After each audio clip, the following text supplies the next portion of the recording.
Looking for the best low-profile GPU to suit your needs? In this video, we're diving into some of the top options available right now. Before we begin, don't forget to check out the links in the description to find the best deals within your budget. Let's get Number 1. GIGABYTE GeForce RTX 5060 OC Low Profile 8G.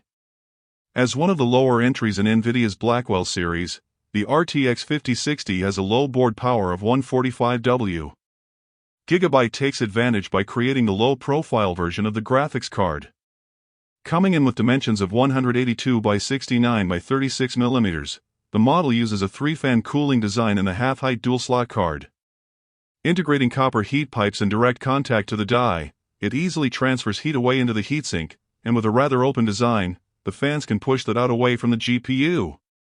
The card comes with 3,840 CUDA cores based on the Blackwell architecture, not only offering some great raw power but also providing access to plenty of NVIDIA features.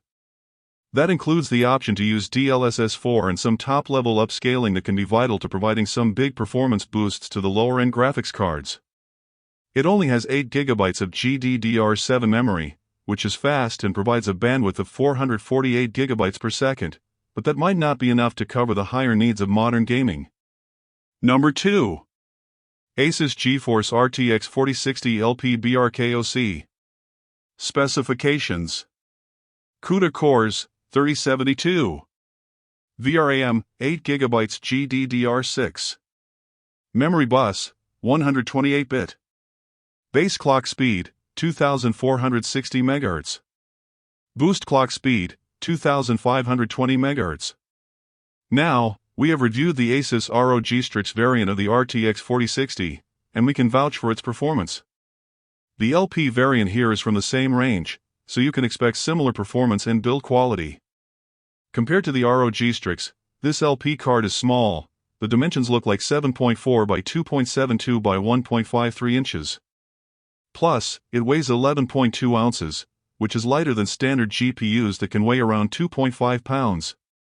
Plus, you also get IP5X dust resistance, which should ensure reduced wear and tear for your card.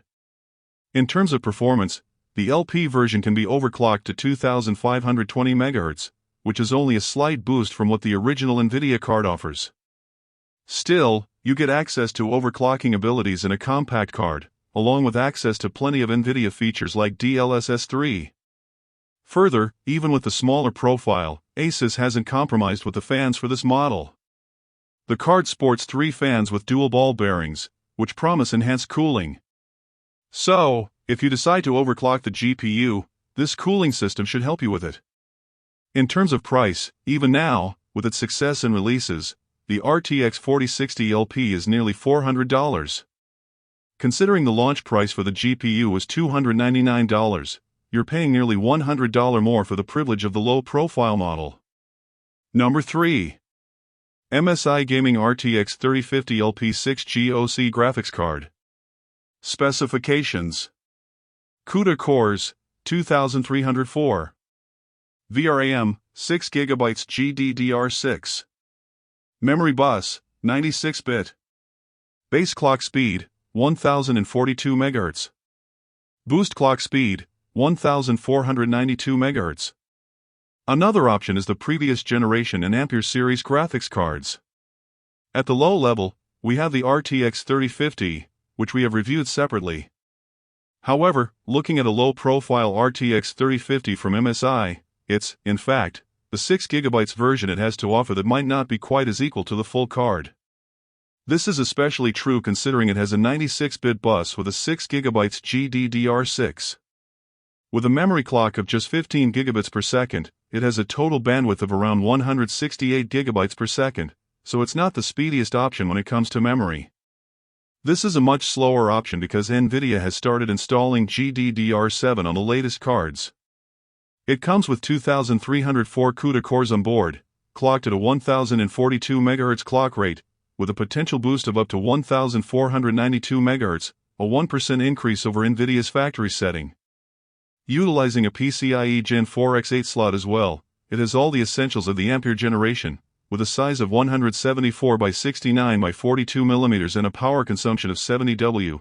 it only weighs 311 g to make it an easy plug-in solution for any build. It costs $199, just $20 above the launch price of the full card.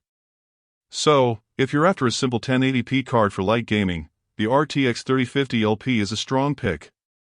As it averages out to 4.4 stars on Amazon, it is a cheaper alternative to plenty of other cards that give you access to DLSS and the like.